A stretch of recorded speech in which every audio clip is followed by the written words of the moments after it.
নারী বিষয়ক সংস্কার কমিশন বাতিল সহ ৪ দফা দাবিতে সরওয়ার্দী উদ্যানে সকাল ৯টা থেকে মহাসমাবেশ করবে হেফাজতে ইসলাম।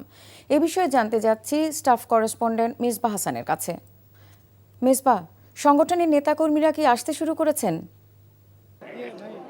সকাল থেকে আসলে সমাবেশ উপলক্ষে যে নেতাকর্মীরা কিন্তু আসা শুরু করেছেন, যে কাকডাকা ভোট থেকে শুরু করে কিন্তু এখানে সমাবেশের নেতাকর্মীরা ইতিমধ্যেই কিন্তু সরওয়ার্দী উদ্যানে প্রায় লোকারণ্য অনেকটা বলা যায়। হেফাজত ইসলামের পক্ষ থেকে যেটি এর আগে বলা হয়েছিল যে তারা একটা গণসমাবেশ করতে চায়, এবং সেই উপলক্ষে কিন্তু সকাল থেকে নেতাকর্মীদের যে ঢল সেটি সরওয়ার্দী উদ্যানে দিকে তাকালেই আমরা বুঝতে পারি যে এখানে কিন্তু এখন পর্যন্ত ৯টায় সমাবেশ শুরু হবে। এখন প্রায় ৮টারও এখনো বাজেনি, সেই সময় আছে। তারপরেও কিন্তু নেতাকর্মীদের ঢল কিন্তু আমরা দেখতে পেয়েছি।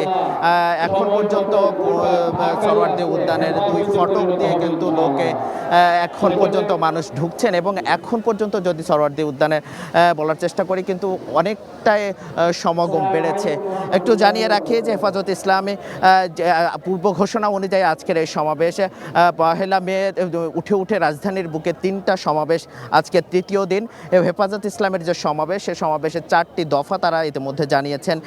তার মধ্যে তারা প্রথম দফা যেটি জানিয়েছিলেন যে নারী সংস্কার কমিশন যে প্রস্তাবনাগুলো দিয়েছে সেই সংস্কারগুলো অচিরেই বাতিলের দাবি তারা জানানো করছেন, এবং ৫ই মে ২০১৩ সালে যে হেফাজত ইসলামের উপর বর্বর হত্যাকাণ্ড চালিয়েছিল তৎকালীন স্বৈরাচার সরকার, সেই হত্যাকাণ্ডের বিচারের দাবি কিন্তু তারা জানিয়েছেন। সেই হত্যাকাণ্ড সহ সকল প্রকার গণহত্যার বিচারের দাবি কিন্তু হেফাজতের পক্ষ থেকে যাওয়া হচ্ছে। এছাড়া তারা যেটি বলছিলেন যে সকল প্রকার যে এবং ইসলামের যে মৌলিক বিধান, সংবিধানে যে ইসলামের যে মৌলিক সংস্কারগুলো, সেই সংবিধানে কিন্তু ইসলামের যে সর্বমাত্র প্রধান হলো আল্লাহ, সেই কথাও কিন্তু তারা বলছেন।